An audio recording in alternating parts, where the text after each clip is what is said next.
Olá pessoal, vai tudo bem? Na medida do possível? Olha só, nessa quarentena aqui no meu canal está tendo vídeos novos todos os dias. Na verdade, segunda e sexta temos lives e nos outros dias um vídeo diferente.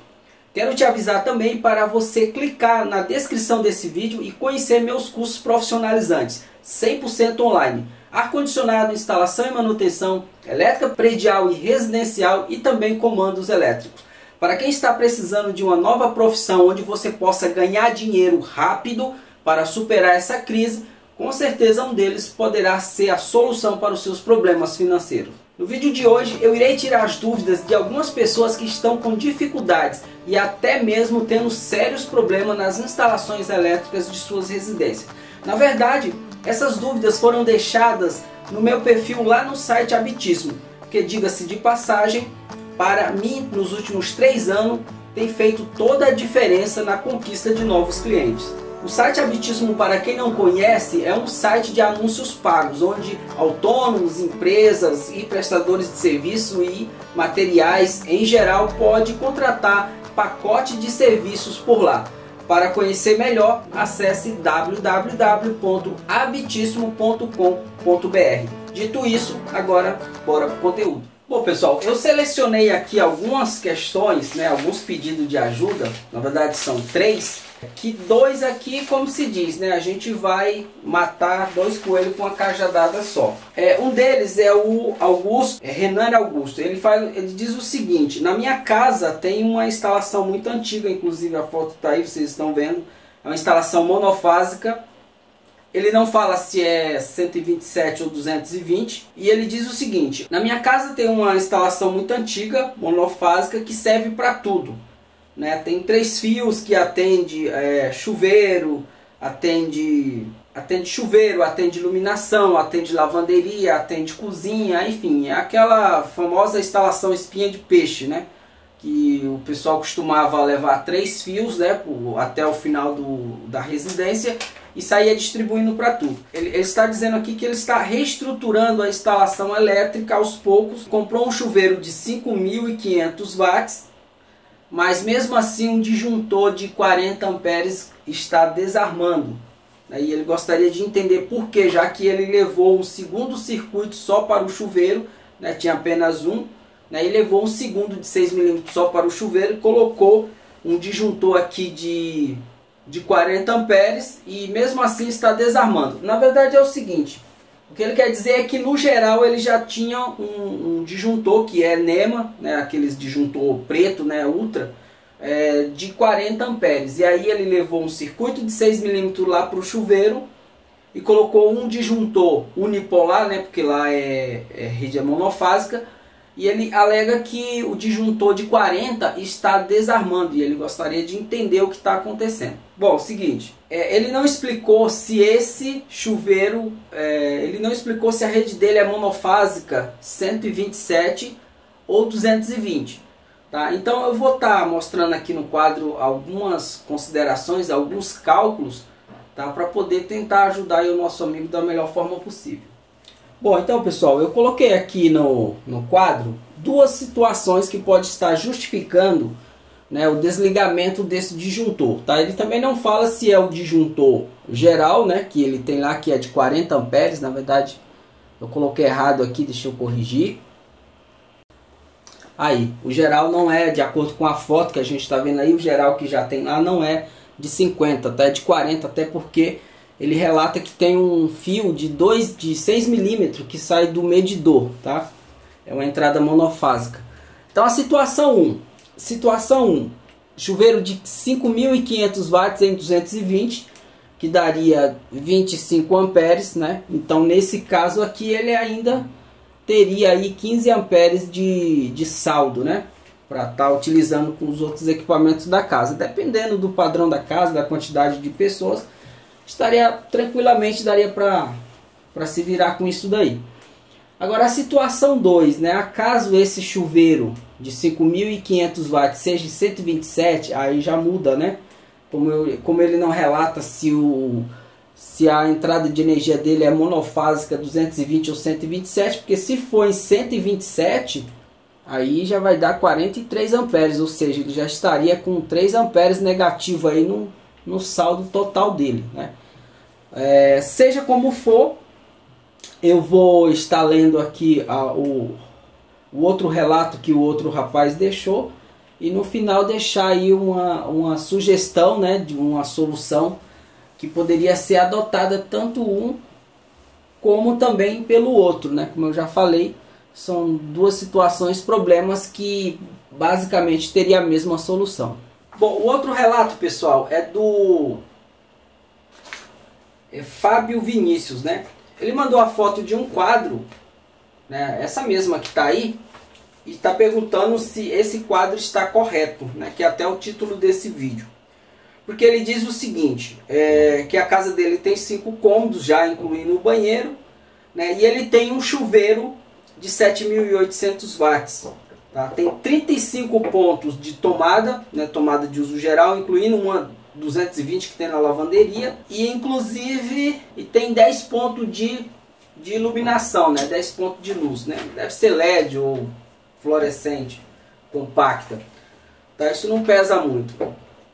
Mas a questão é o seguinte, aí ele está perguntando aqui se esse quadro, né, que é essa foto que vocês têm aí, ele está perguntando se esse quadro está correto. Bom, eu não tenho condições, eu acho que ninguém tem condições de fazer uma avaliação técnica, né, a não ser visual. Geralmente, se olhar numa foto dessa, você já ia falar, pô, não tem DR, não tem DPS, pela quantidade de equipamentos e diversidade dos equipamentos, deveria ter mais circuito e coisa e tal. A alimentação está sendo por baixo, o circuito está saindo por cima, então poderia fazer esse tipo de observações, tá? Mas fica assim, só crítica por crítica, né?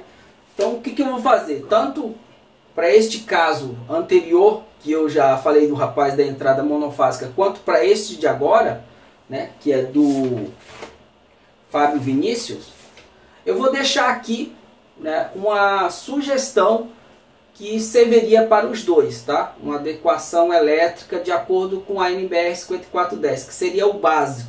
Tá? Não vou falar em cálculos de fiação, né? Porque isso daí eu precisaria conhecer a carga que de fato está instalada dentro de cada residência. Tá? É apenas uma informação, que é uma informação que inclusive você pode conseguir sem maiores problemas no site da ABNT, né? Lá na NBR 5410, tudo bem? Vou apontar a câmera aqui para o painel aqui e já deixar uma sugestão que pode servir para os dois casos aí, beleza? Vamos lá? Bom, pessoal, e a primeira sugestão que eu deixo para o primeiro caso, né, que é da entrada monofásica, o que eu faria se fosse o rapaz lá, o dono da residência? A primeira coisa que eu providenciaria seria solicitar para a concessionária, né, um acréscimo de carga, né? Eu pediria para mudar esse padrão de entrada aqui e colocar uma entrada no mínimo com cabo 10 mm, porque ele fala que a entrada lá, os dois fios, né, são fio rígido ainda que vem do medidor, é de 6 mm. Então no mínimo deveria ser 10 mm, que aliás, diga-se de passagem, aqui em São Paulo, a concessionária Enel, e eu acredito que a maioria das concessionárias do país afora, não permite mais entrada de energia com um cabo menos que 10 mm, tá? Se por acaso na sua região ainda permitir uma ligação nova com cabo menos que 10 mm, você pode deixar aí nos comentários, mas eu acredito que não. Então na primeira situação, a primeira coisa que eu faria seria pedir, né, uma troca do padrão de entrada. Evidentemente, para fazer isso, ele vai ter que ir na concessionária se informar, mas aqui na concessionária Enel, você faz isso indo lá pedindo uma ligação provisória. Eles vêm, levam o medidor embora, deixa um ramal por fora que deve previamente ser providenciado pelo consumidor através do seu eletricista, evidentemente, ou se ele entender, né? E aí eles dão 30 dias para você trocar a caixa, né? Durante 30 dias você fica utilizando a luz direto sem ter medidor. No final de 30 dias eles voltam, se a caixa está chumbada, tudo certinho conforme as normas, eles instalam um novo medidor e aí tudo bem. Tá? Então essa seria a primeira providência. A segunda, falando do quadro, seria implantar, né, um quadro de distribuição que seja próximo ao medidor, né, uma situação parecida com essa, porque dá para ver que ele tem aí improvisadamente só 2 disjuntores. E sendo monofásico a entrada de energia dele, aquele deve ter um disjuntor unipolar no geral, um DR que pode ser 2 polos também, não precisa ser tetrapolar, esse daqui, ó. Esse aqui é de 4. Se o neutro já estiver aterrado, precisa só de 1 dps somente para fase, tá? E falando dos circuitos, a NBR 5410, né, ela recomenda que em uma residência a seguinte quantidade de circuito, que seria um disjuntor, né, no caso um circuito, que aliás ele falou que já colocou um circuito 220, um circuito com cabo 6 mm para o chuveiro. Então deve ter um circuito individual para o chuveiro com um disjuntor unipolar, né, porque tudo aí é monofásico, um disjuntor para tomada de uso geral, seriam as tomadas dos quartos, da sala, um outro disjuntor para iluminação, né, pode ser da casa toda. Tem gente que põe 2 circuitos, metade, mas não por conta da potência, né, mas para ter uma possibilidade de você fazer manutenção em um circuito, em uma luminária e deixar a outra parte da casa acesa. Mas pode ser um disjuntor para o circuito de iluminação da casa toda. Um circuito somente para atender a lavanderia, maiormente por conta da máquina de lavar, tá? Por conta do motor, que ela fica girando para um lado e para o outro. Aquilo costuma, se você não deixar um circuito independente, costuma as luzes ficarem piscando, né, da queda de tensão no neutro.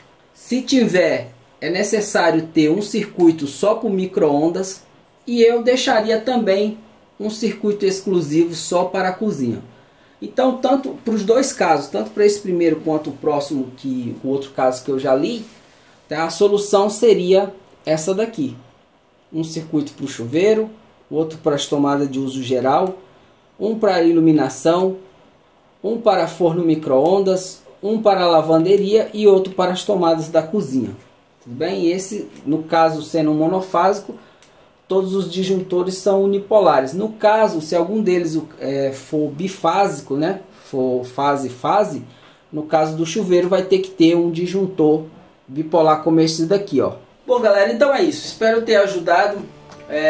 Vou fazer o possível para toda semana a gente ter um vídeo exclusivo só com esse tema, pergunte ao eletricista. Andei vendo lá no site do Habitíssimo, tem dezenas de questionamentos lá, de pergunta, de pedido de ajuda, que eu com certeza posso estar ajudando com dicas dessa natureza.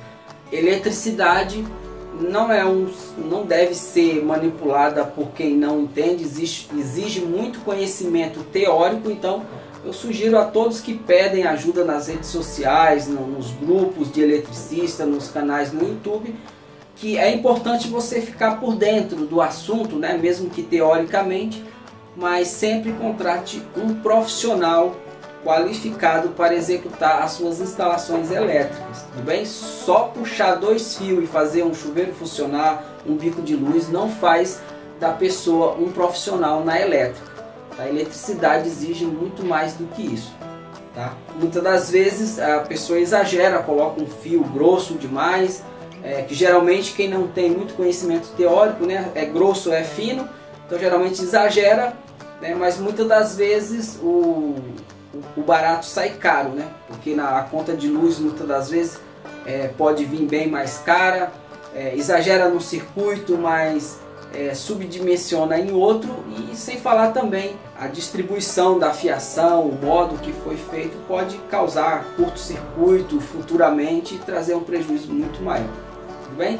Fica a dica, quem tem interesse de se especializar em elétrica, ar-condicionado ou comandos elétricos, todos os meus cursos estão aqui na descrição desse vídeo. Inclusive estamos com uma promoção de 20% nesse período da quarentena. Qualquer curso de 564 por apenas R$ 451 em até 12 vezes sem juros no cartão de crédito, tá?